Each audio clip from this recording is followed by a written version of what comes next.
because when I came home after 8 years, I paroled out to my brother's walk-in closet.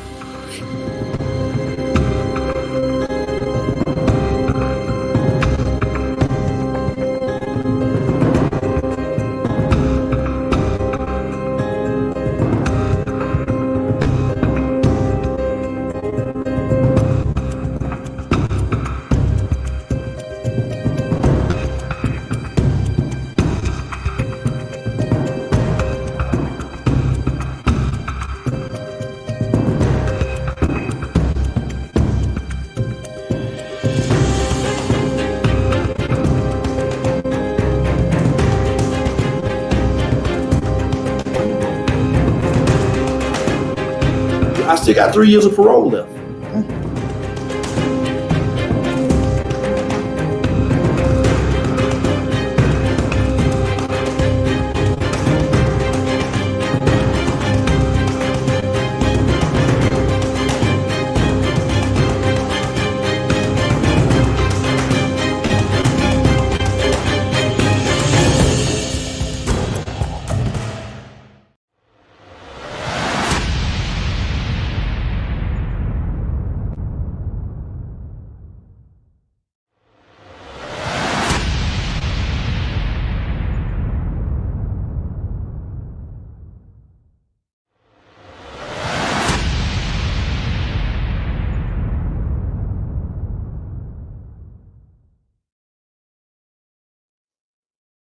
Hello, it's Bryn. I am here doing From Felon to Fabulous, and I am so excited. I met this guy, let me tell you, a couple years ago on LinkedIn, and then maybe a year and a half ago, we did an interview back when I wasn't even thinking about doing this kind of stuff. And the reason why I even bring that up is because change happens, and it can happen fast. And this guy, we were on opposite sides of the law. Imagine that. I was a felon. This guy was running prisons. He was involved in prisons. I'll let him tell his story. But before we get there, I first want to thank you for watching. And I really want to thank you for having the open mind that you do towards felons, because, people can change. There's those that don't. And we're not about that. We are about the mindset change of the people who really want to make changes in their life, want to grow spiritually, want to grow financially, want to grow physically, mentally, everything about them that wants to change, they're going to grow. And that's what this show is about. And we want to give you stories of hope and encouragement that can let you do just that. You don't even have to be a felon to like this show, but this show is about the underdog, letting the underdog win. So I'm going to welcome to the stage Brian Koehn, and he's got an amazing story. You're never going to believe the stuff that he's doing, the background that he went from, and how he's using that to propel forward. So welcome, Brian. Let me get him up here. Welcome, Brian. Brenda, it is an honor to be with you tonight. Loved your introduction, by the way. Well said, and definitely straight on point. Things need to change. I think we tend to stereotype people just a little too much, And why don't you tell them a little bit about who you are and your background?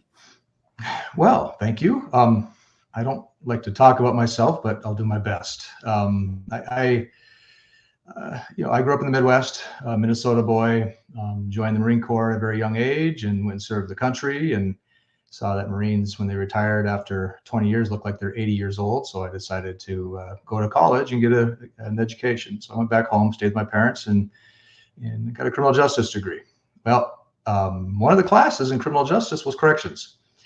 Even though I had no intention on working in prisons. I mean, who does? I mean, you don't grow up as a little kid and your brother says, I want to be an astronaut, and your sister says, I want to be a nurse. And then I say, I want to work in a prison. That just doesn't happen. But I took a summer job after my education was finished in a prison in Western Minnesota. And like many, you come there really not intending to stay, but it's about people, and you love people, and you find that you're drawn to it. And so 28 years later, I started wearing a uniform and moved up the ranks, from the security side to the program side to the head of security over 65 prisons across the U.S. for one of the private companies. to warden at 5 prisons. I'm happy to say that my background is pretty diverse, in that I operated prisons for the Bureau of Prisons, U.S. Marshals, Immigration, 6 states, 2 jails, maximum custody, minimum custody, men, women, the gamut. So yeah, it was an excellent career, but there's definitely some lessons learned in that career. You would technically be our enemy, right? Because the thing is, for somebody who's incarcerated, is you don't talk to the police. You just don't do it. And the police, meaning the correctional officers, the wardens, anybody that is on the other side of the fence. Mm-hmm. But see, I see that you should, because we're all still just people. And you have a fascinating viewpoint on that. So you told me something last time we spoke, that you felt that you needed to change careers because you couldn't help them anymore. Talk a little bit about that. Well, I mean, it's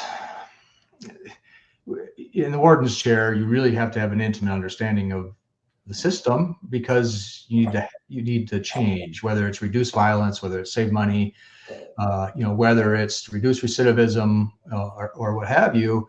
But sitting in the warden's chair, really understanding the root cause, you understand I really can't impact people, and I'm part of a culture that's existed for 200 plus years that loves this concept called the punishment model, where those that come into the system are punished by their freedom being taken from them, and then they're punished by the system.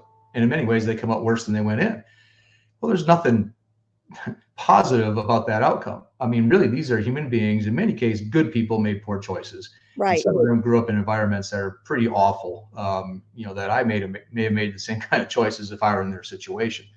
Not that I excuse you shouldn't hurt people. But the reality is, that we have to help people in the system. I'm talking the first time in, not the 10th time. Yeah, and there's a difference between the in and outers and the people who haven't learned their lesson. I completely agree with you there. But people like myself who had never even been in trouble, you get into a situation, you make poor choices, and now you're getting the door slammed on you. And then when you get there, there's nothing for you. There's nothing to help you, and you're sitting for years being stagnant. That plays tricks on the mind. And I think that the key word there is stagnant. I mean, the reality is the resources, we can talk the federal system, we can talk the state systems, we can talk counties, but they're all very similar. But I mean, if you come in and you have a 10-year sentence and you don't have an education, you have an addiction, and you have some mental health challenges. The problem is that, let's just use education for an example. There's such limited education resources, GED, what have you, that you typically have to do the majority of your 10 years before you even get access to an education, because there's limited resources and there's massive waiting lists. What do you think is going to happen when you have somebody in an incarcerated world, a mass incarcerated world, where lots of people put in a very small place with really nothing productive to do, like get your education. That's the foundation of change. If with no education and you get released, what metrics is 100% recidivate or pretty close? Yeah.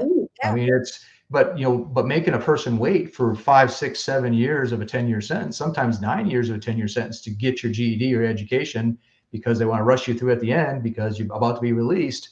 Well, what have you done for those past 8, 9 years? You sat there with in an environment that's not healthy, where it's survival based, where you make decisions based off of survival, not being productive to become a better person, so that when you get out, you're a good neighbor. And then at the end, they rush you through it, expecting that you're going to have a chance, to get out and to stay out. I mean, that's ludicrous. It's just not a formula for help or for change. It just doesn't work. And that's exactly right. So you have started something new. Tell us about that and why. I want to know your why. Yeah. Well, it's, if you know my background, I worked in private corrections, for-profit corrections. And I was at a conference, national conference, ACA, American Corrections Association. I was on the Clean and Green Committee. So we talked about sustainability and how we can bring that into corrections and not be so wasteful, because questions. Corrections is pretty wasteful. Mhm. And I was sitting there listening to some nonprofits talk about how they could support the systems, the correction systems, to be waste free. Some of it was LED lighting and energy, heat pumps, and the things that we can do inside of corrections, in order to be more responsible for our environment. And the thought just entered my mind because I was listening to the nonprofits, I was like, I wonder, if a nonprofit could run prisons. Mhm. Of course, I was just like, well, if it was such a good idea, why did somebody do it before now? Because it's hard, for one. Yeah, well, the seed was planted. As soon as I left that meeting, I got on Google and, looking and, see what's out there. Nothing. Right. And then I was like, I wonder if the IRS would certify something like this, because think of the good you could do for people if you remove the profit motive of corrections. Mhm. I'm talking government too. I Right. mean, government's Absolutely. profit motive too. Yeah. It's all about the profit, unfortunately. Yeah, unfortunately. So I called an attorney and said, hey, I'm interested in this idea. I don't know if the IRS will certify us as a 501c3. The attorney said, that's intriguing.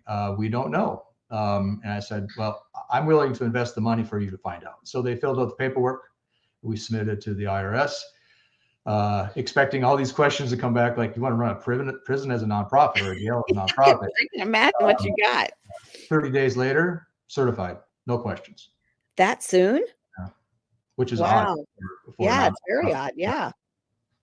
I've heard people sometimes taking over a year to get certified, if not longer. I think they like this idea. Mhm.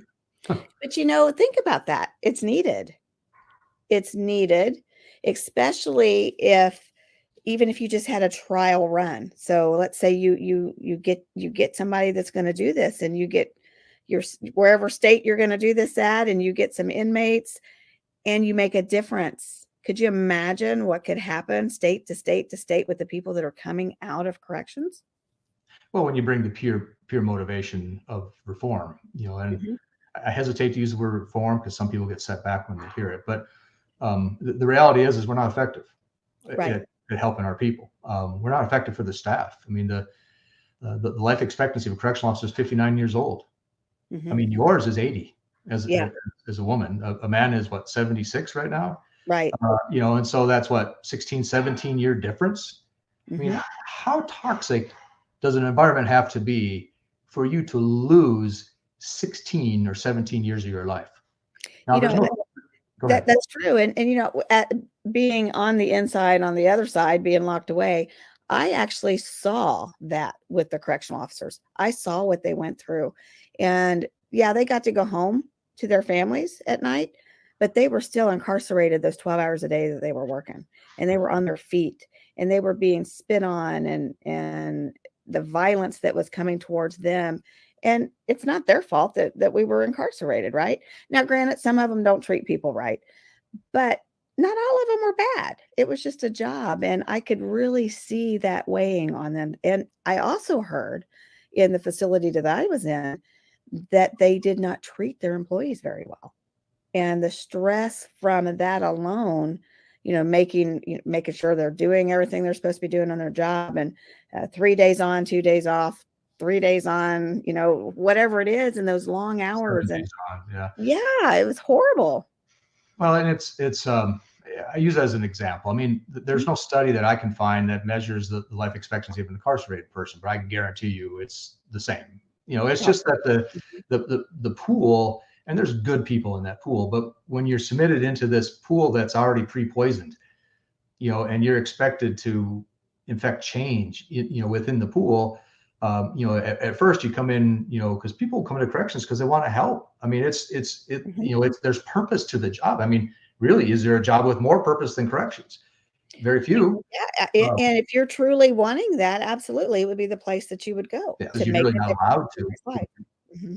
Yeah, and you're not allowed to. I mean, so that's one of the things we bring to the table. I was recently at Norway, toured Norway with a group called One Voice United. Their CEO is a friend of mine, Andy Potter. So he invited me to come along, and this was organized labor. This was the unions. And so we spent a week in Norway touring their prisons, talking to their politicians, and learning from them, because they went from a system that's like ours. They had 91% recidivism in the 80s. Ours is what, 89 at 9 years being released, 2/3 at 3 years being released. So, they had the violence, they had staff being killed, multiple assaults on incarcerated folks, a couple escapes. They're smaller than the state of Minnesota, the whole country. The whole country, right?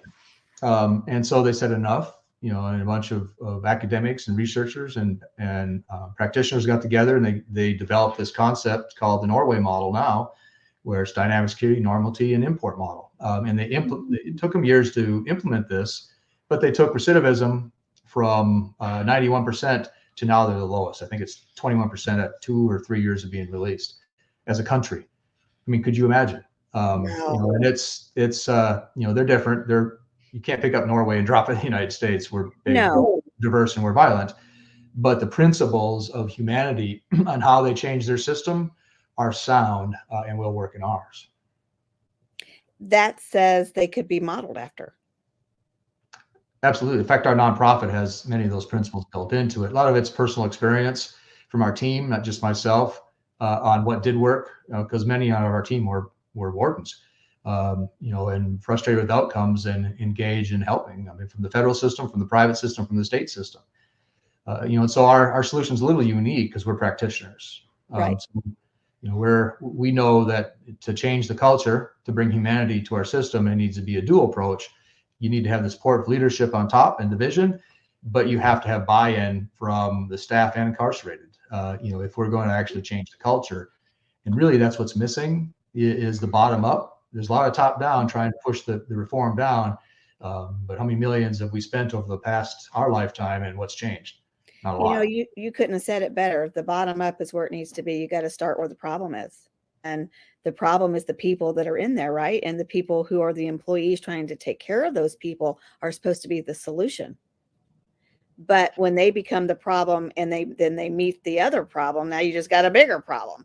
And I've seen that, and I've seen really good correctional officers try to make a difference, and I've seen them get run off of their job. But most officers want to make a difference. They took the job for purpose. Right. Now, after the training, they quickly learn, probably not going to be able to do that. In some states, some don't. Right. And then it just becomes the paycheck. It does. And many of them leave. I mean, turnover in corrections is, especially now after COVID, I mean, they can't staff the facilities because, there's no purpose to the job. I mean, congratulations, you're hired. You're going to stand around as a security person. You're not going to interact with anybody. You're going to call codes and respond to violence. Mm-hmm. Right. That's not attractive. No, it's not. I mean, you have to be a pretty boring, uncaring person to stand there and just watch. I mean, seriousSeriously, and like that type of a job. Well, yeah, it's actually, it's part of the culture and the policy. I mean, because if a correctional officer has more than a 5-8 minute conversation with any one incarcerated person, they could be under investigation for being compromised. And then it also works the other way. If an inmate is having that conversation, then your fellow inmates are calling you a snitch. You're talking to the police. Who are you telling on? Who are you ratting out? So it works the other way as well. And then nobody wants to talk to that guard because they think they've been ratted out. And then there's animosity between the inmate that was talking to him and that CO. And it could have been something as my brother had a baby and they're talking about this beautiful baby that was born, and it gets all blown out of proportion. And let's face it, when you're walking, 5 to 8 minutes goes by like nothing, especially to an inmate that's got all the time in the world. They're craving that. It feeds us versus them culture that we have in our country. Now, some are better, but overall, I mean, the reality is that's just how we do corrections in the United States. It's called static security. We are a static security country with corrections, which is bars and razor wire and doors and gas, and distance.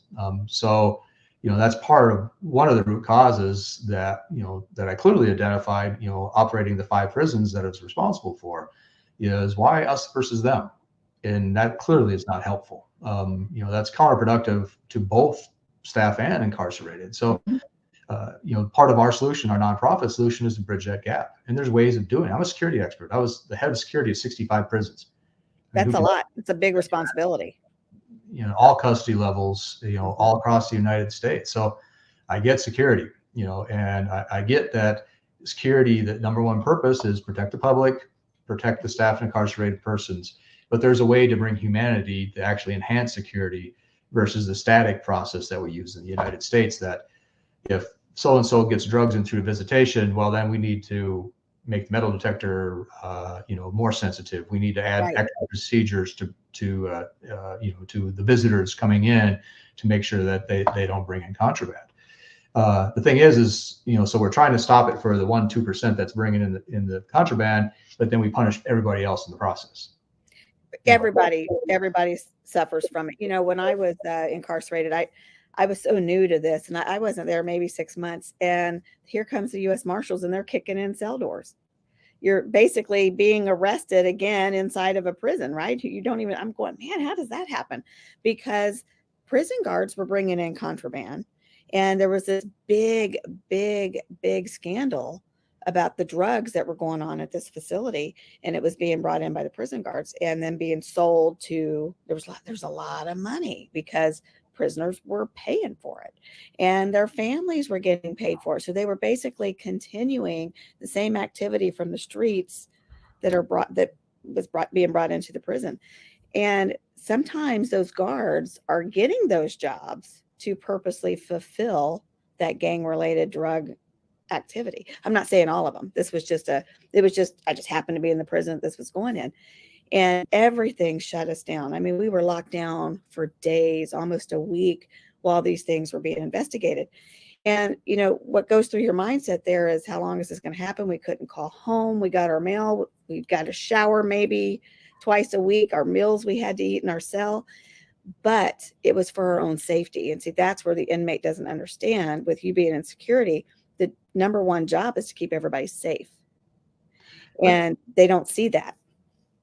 Right. And that's the U.S. Corrections way of doing it. Mm-hmm. But if we allow, with our model, for example, we train and certify the officers to be coaches.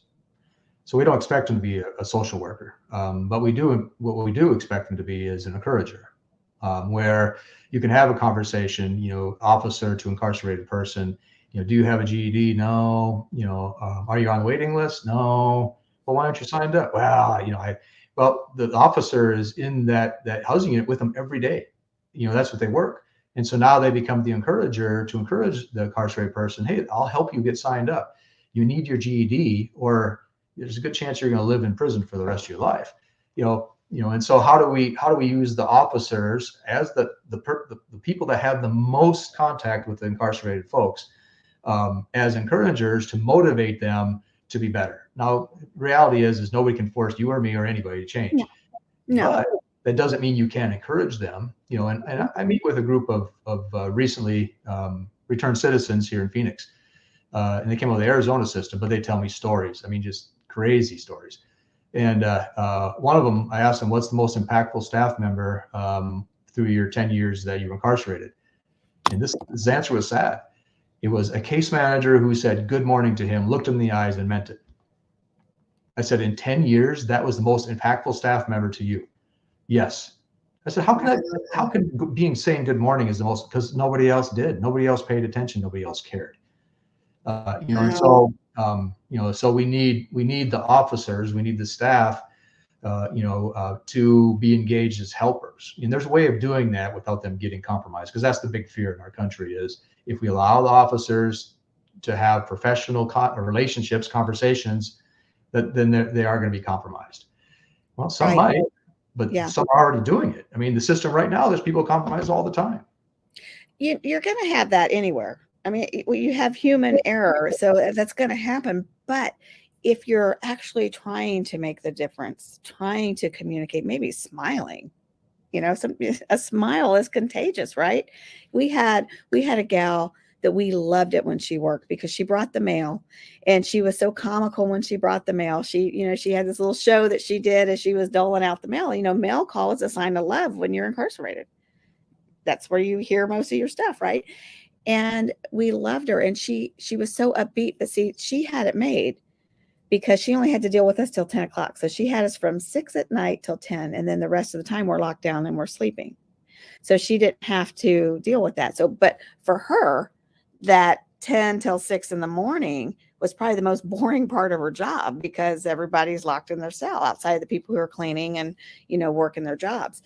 Now, in the actual prison system, because I was in a federal holding facility in a prison that you were over in the same facility, it's a little bit different because, you have the rooms where people are locked in. So you could have 50 people to a unit that weren't individually into a cell. So we had 2 people to a cell where I was at, and a little bit different.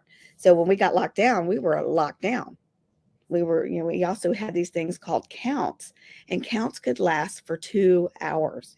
It was absolutely ridiculous. We were out of our cell less than we were in our cell because of counts. And I kept thinking, the prison systems can get this right. Why can't these holding facilities get it right?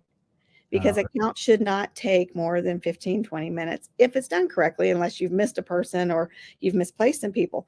So then I got to thinking, okay, well, put yourself on the correctional officer side. Somebody got moved and they didn't tell it or they didn't record it. So you're missing that one person. Of course, you have to stay locked down. And that person was probably where they were supposed to be the whole time. So human error does take into play. But we, as the inmates, did have to suffer that. We were locked down a lot. Yeah, and that's just not federal detention. It happens in the states. So, but yeah, I mean, it's, the national standard says you have to count 5 times a day minimum. Some count 7, some count more. Right. Usually, a quick count is 45 minutes in a 1,000-bed facility. 2 hours means, what you're saying, somebody's not where they're supposed to be. Then you have to go back and try to figure it out. But in federal detention, it's a little different because it's detention versus a programming facility like a state facility. Right. That kind of disruption and you're pulling people out of programming for that extended period of time, that's significant. It is significant. It's also significant when you're on a yard and there's no bathrooms. Oh, geez. And you can't move, or it's 100 degrees outside. And you go, so I got to where I wouldn't go out on the yard during count because I didn't want to get stuck. And, there's just things that you learn while you're in there, or you're in medical. And you're in there with 50 women packed in this little tiny room during count and you're stuck. And that's where the arguments happen and the fights happen and you're trying to share a bathroom and there's nothing to drink. And it gets crazy. It really does. Prison messes with your mindset. It really does. And I can see when people come out, if there's nothing for them to do, if there's no programs for them, the only thing we had in our holding facility was church. That was it. And if it wasn't the church that you believed in, you didn't go. And the only church that we had was primarily Catholicism. And even to the chaplain, primarily it was Catholic. So a lot of people didn't even participate in that if it wasn't the religion of their choice. Well, you were blessed. Most people that go to federal detention don't get out. They go to the Bureau of Prisons. That's where their programming is technically supposed to happen. Right. But I mean, I've seen people sit in Marshall facilities for 5 years. Yeah, I was there for 4. Yeah, because they're appealing their case. Right. And so and that's that kind of time is not productive by any stretch. It's not, and you don't get a break. So that's considered hard time because I was low custody, but I was in a high custody facility. So I couldn't move to go to the library without having a ride, as they call it. I had to have, an officer walk me to medical, walk me to the library, walk me to the yard, and you had to wait visitation. Everything was done in groups. So you were always in a line, including getting fed, including commissary. You were just always in a line. It's very institutionalized. And some people break under those type of situations. And prosecutors there's a lot of people that are in holding because they're waiting in transit to go to prison, or they're back from prison to go to court, or something's happened. But the majority are there waiting in case they can't get bond, or the prosecutors just get so stubborn on a hang up of an individual that they'd rather them sit in there and wait 5 years for this case to go. Once they have you, they forget about you. And then there's nothing there for you to do. At least when you go to prisons, there's something. My mom used to tell me, if you were to go on and go to prison, I think you'd have more freedom than you do where you are. Yeah, there's some states that don't have anything going on. So, I mean, especially now after COVID, they can't staff the security posts, which means all the programs are shut down. So, yeah, there's bigger issues. I mean, it's corrections, nationwide is having a major crisis right now, and that's just officer staffing. Right. And without security, nothing happens. Well, So and also without security, the inmate doesn't move. You're stuck. that's yeah. I mean, there's Yeah. no program, or reduced programs. I think no is a stretch because there are programs going on, but I'm apprehensive about this next recidivism study that the Bureau of Justice Statistics comes out. It's a 10-year study. I think next year is supposed to release the next recidivism study, and I'm a little with COVID and the effects after COVID, and nobody getting any programming and getting released. Yeah. I'm a little apprehensive about what the numbers are going to say. Well, I mean, you're just asking for people to come back in. They haven't been taught anything. Yeah, there's no help. Yeah. There's no help, and some people need that help. I was very fortunate. I could think for myself. I found things for me to do. I read a lot. I wrote books, which are now published, but most people aren't going to do that. They're doing two things. They're eating and sleeping. Watching TV. Yeah. And watching TV, yes. And that's just not good. They come out. I'll tell you something that happened, and I'm sure this happens in prisons too. So I'm in there for 4 years, and primarily the diet is a soft diet because they don't want the dental problems, right? And I get that, and I appreciate that. Who wants broken teeth while you're incarcerated? But when I got out, my gums were so sore from eating foods that were a little tougher. I felt like my teeth were wiggling after eating soft foods for 4 years. So, I mean, everything about you while you're incarcerated changes. And I get it, but so you get out and you're like, okay, I haven't had this, I haven't seen this person, and you start running the streets again, and you think you want that old life, and then bam, you're right back in. And you could get right back in just by saying hi. I had I had this thing in there, I didn't even know it existed. So let's say I have a cousin that's a drug user, right? And I'm going to see a family reunion, I'm going to another state, and she's there, right? And I make a phone call and say, okay, I'm leaving, I'll see you later. Perfectly innocent. You can get a conspiracy charge if that person was under investigation just for making that phone call. I did time with people that were in there for conspiracy because they were in the wrong place at the wrong time and maybe were completely innocent. But they took a plea because they put the fear of God in them about what they're going to do to their families. And that's the part of the justice system that I would like to see changed is, and I don't know how we get around that, because you in corrections, you have no control over who's in prison. No, none. Yeah. But I mean, it's one of my frustrations is the problem's well known. I mean, everybody knows corrections is dysfunctional. Everybody, some have different opinions about why it's that way, but the reality is it's broken. And that's why we started the nonprofit, because we actually know how to fix it. It doesn't have to be this way. We can run humane facilities. People are punished by their freedoms being restricted, but they're helped while they're inside. And that's the nonprofit model that we bring to the table. So, the frustration with people is it's broken. I've had 3 people, a college professor in charge of criminal justice program at a university, an incarcerated person or formerly incarcerated person, and a former head of corrections. All 3 of them told me, Brian, you can't fix the problem. The mountain's too big. It's immovable. You can't fix it. Of course, that just gets, I just hear those things. I was going to say, knowing what little bit I know about you, that just makes you want to do it even more. Plus, the Marine in me says, I'm proud of our country. Service. Yeah, well, thank you. I'm proud of our country, but I cannot be proud of the fact we're number 1 at incarcerating our people. We are. We're quick. We're quick to judge too. That's why we're doing the From Felon to Fabulous show, is because people get stereotyped, and we want to change that mindset of how people view people that have been formerly incarcerated. We are all just one decision away, one choice away of having something happen to us. And you don't know what you're going to do until you're put in a situation. And that was my case. I was backed in a corner, and, I was scared, and I made choices that that were outside of my character. Now there's some that is their character. Okay, I get that. But not everybody that goes to prison is a bad person. And you know what? I've seen some really bad people that go to prison that come out really good people. So I've seen this, I've seen it all, and I'm not going to give up on humanity, because I do think if a person wants to change, they can, but they have to want to.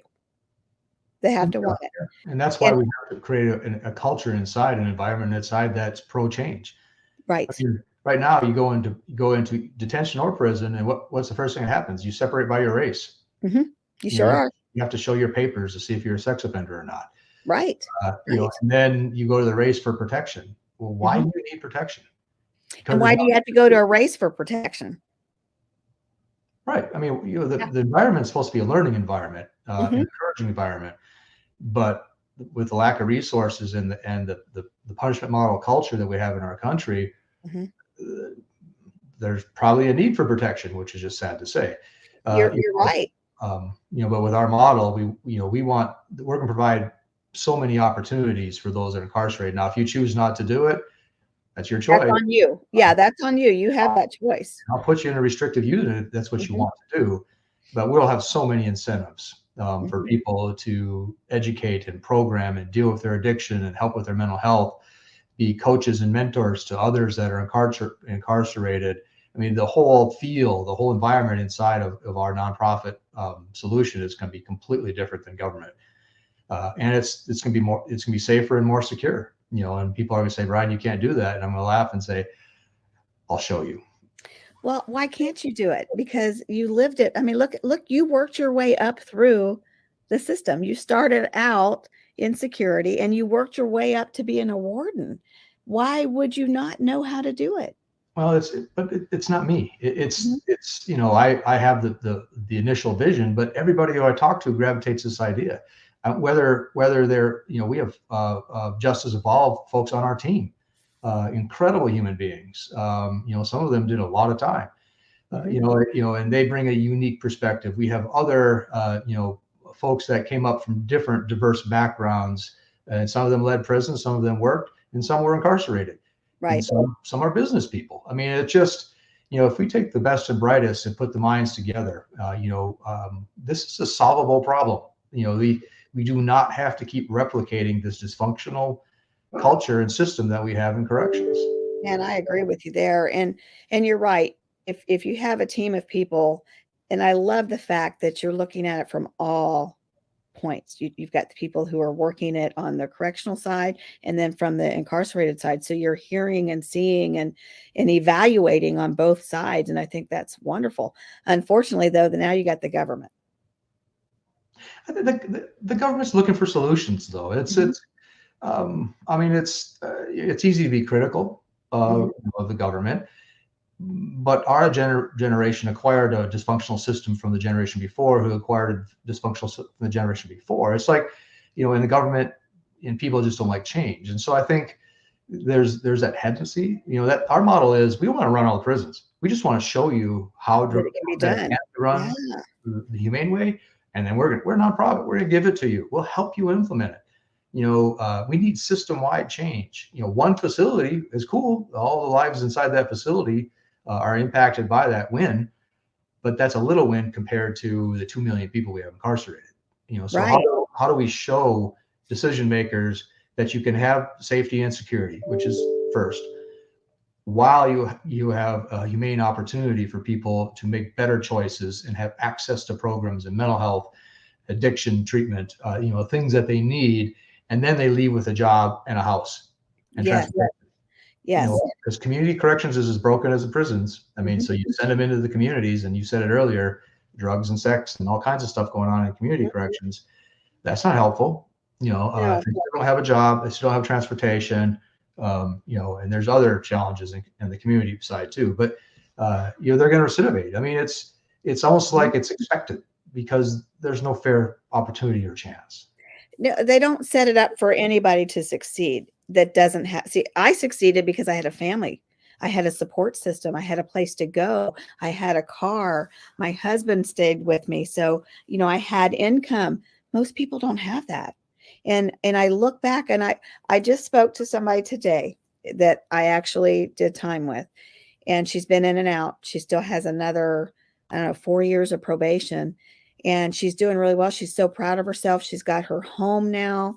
But she's showing me a picture, and as she's going, she's turning on the lights and off the lights because the dollar of electricity means that much to her. She doesn't even own a car. So she's having to be picked up and find ways transportation to and from work. So that's going to be her next phase. But she was so proud of herself for getting this small home that she lives in. And it was neat and it was clean and she had furniture and she's working a great job and she's proud of herself. And then, but I can't go nowhere because I don't have a car. So I literally go to work and I come home. Sometimes I can't even get to the grocery store because an Uber is more than a car payment sometimes. Yeah. And if you live in small town America, you don't even have that or taxis. So she's still struggling and I can see how she's going to go back. I hope she doesn't, but I could see you're turning to the wrong people. You turn back to what you know. And if you haven't been taught how to do your finances, how to get that GED so you can go on and get a better job, how to deal with mental illness, because that's huge, how to deal with the mindset. If you don't get any training while you're in there, you come out with the same training that you went in with. So where is the growth? Yeah, but again, we have to, those of us are united about changing the system, which is the two of us and the people listening to your podcast, if that's what it's called. You know, it's how do we work together? Because the system, you know, and the government has good people that want to make a difference. They just don't necessarily know how. You know, and so how do we work together? You know, because this is a, you know, when you say, or when you hear the word corrections reform, what comes to mind? If I ask you that, what is corrections reform? What comes to mind? Well, what comes to mind for me is somebody that's been stuck in a cage, because that's what I lived. But prior to that, prior to me ever getting in trouble, to ever being incarcerated, to me means corrections should be just that. You're being corrected. You're going to change the behavior. But unfortunately, that's not what it means. See, when I hear corrections reform, it's not that what I think, it's what I see. Mm-hmm. You know, from a lot of years, I see, you know, corrections is the mental health hospital starting from the 1980s when they shut down the government facilities. Corrections is inequality. I mean, it's 67% of those incarcerated are Black or brown. Only 37% of the United States is Black or brown. Right. The rest are poor whites. It's inequality. It's the mental health crisis, which I covered. It's addictions. Mm-hmm. So it's homelessness. So if you look at all the social problems we have in our country, if you want to magnify them, look at prison. That's where everyone ends up.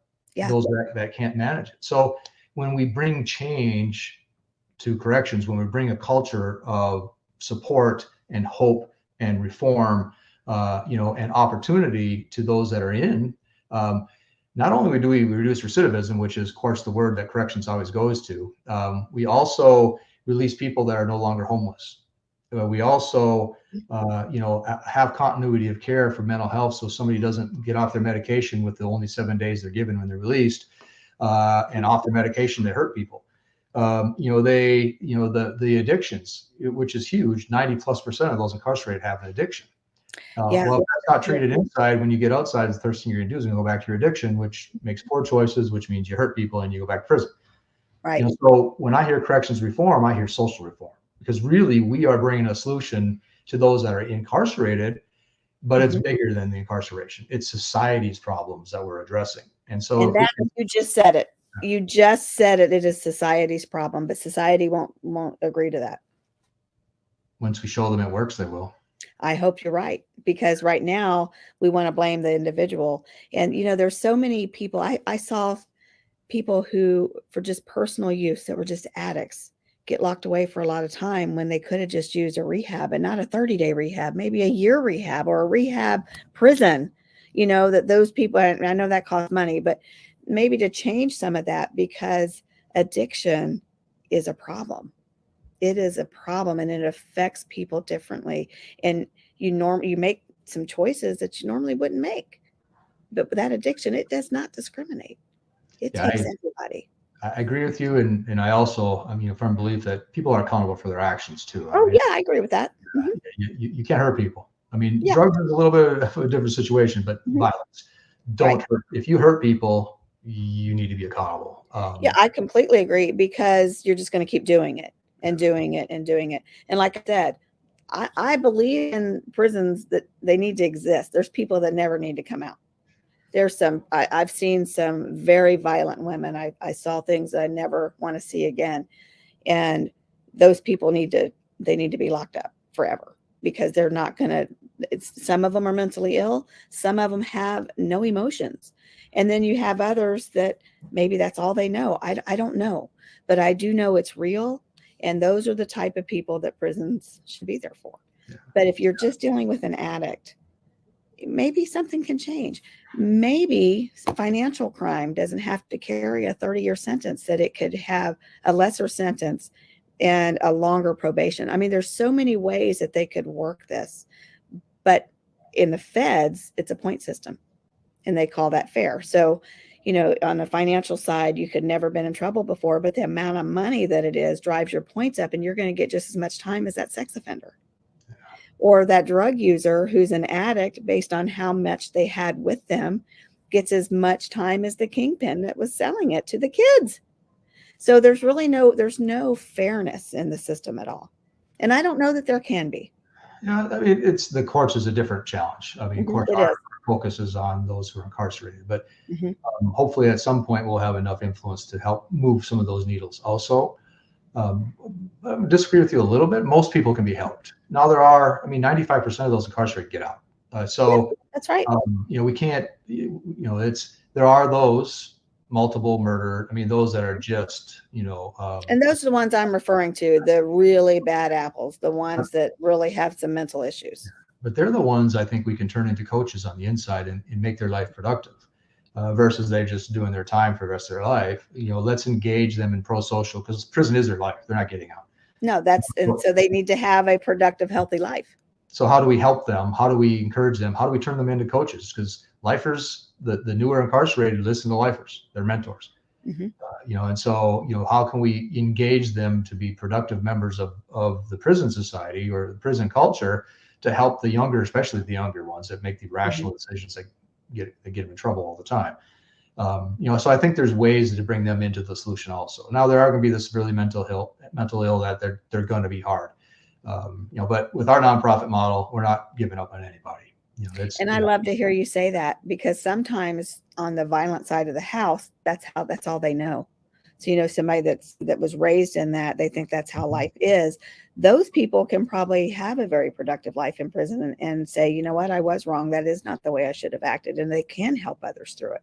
I was referring to the mentally ill that just have no recognition. I don't even know what the word would be for that, but they don't have a true understanding of what they're doing, and they're medicated for the rest of their life. I have seen that.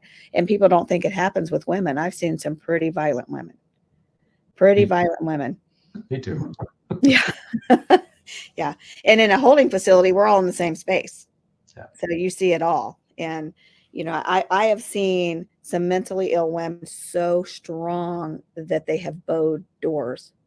Metal doors are bowing because they are that strong. And I don't know if they were to get out, could you imagine the damage that they could cause to an individual?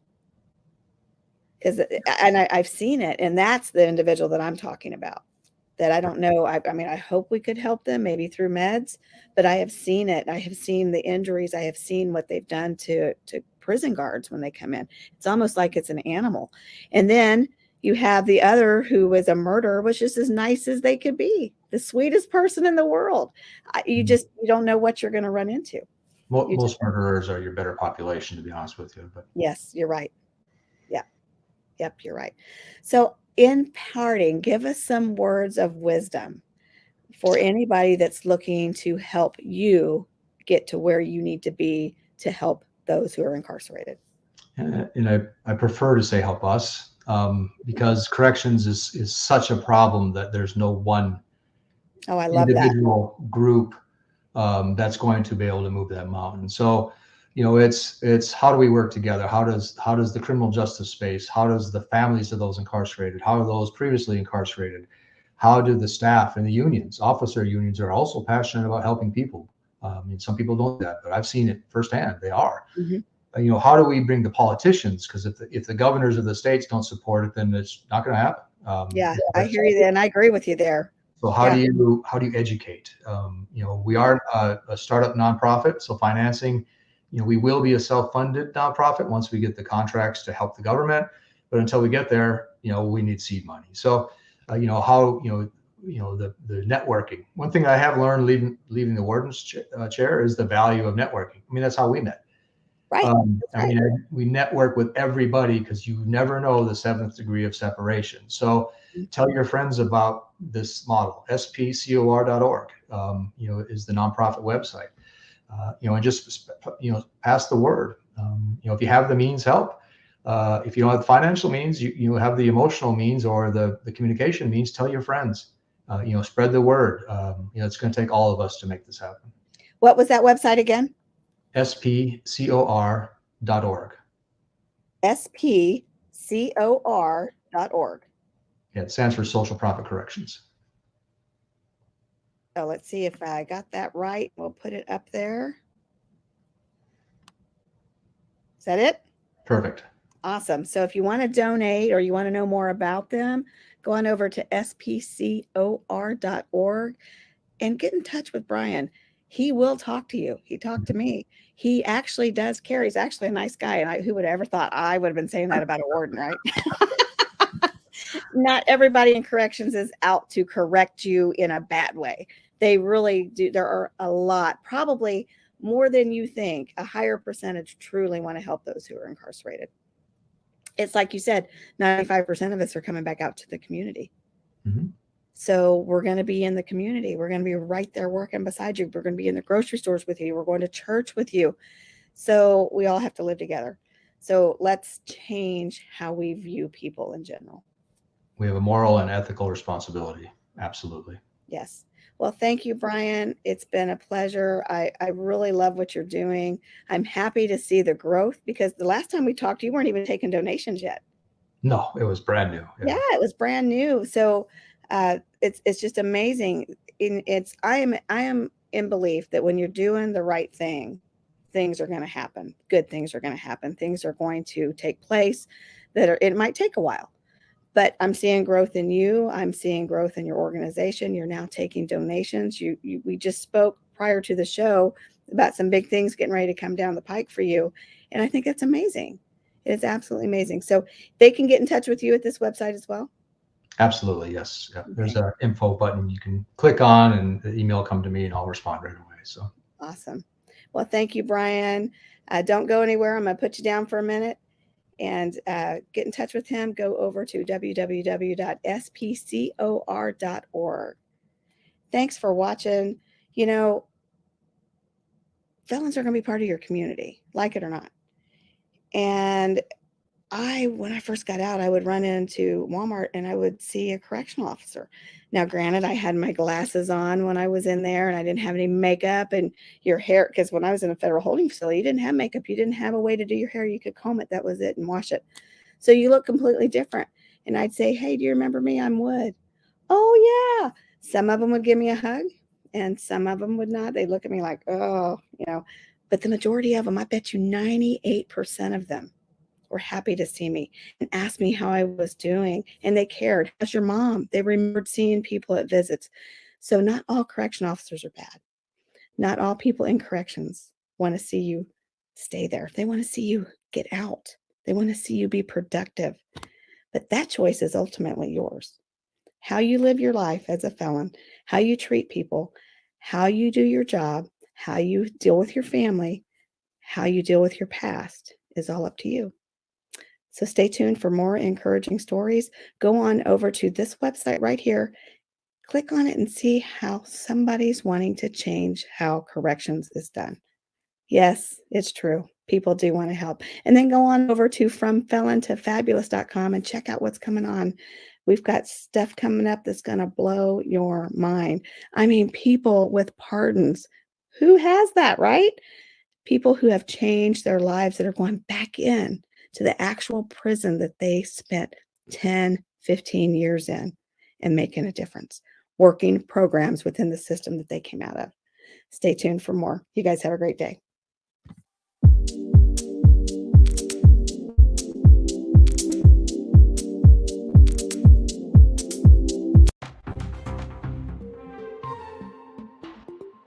Or do you want to be the person that helps, that soothes, that loves? Because you can still stand tall and be as big as you want to be when you are this person.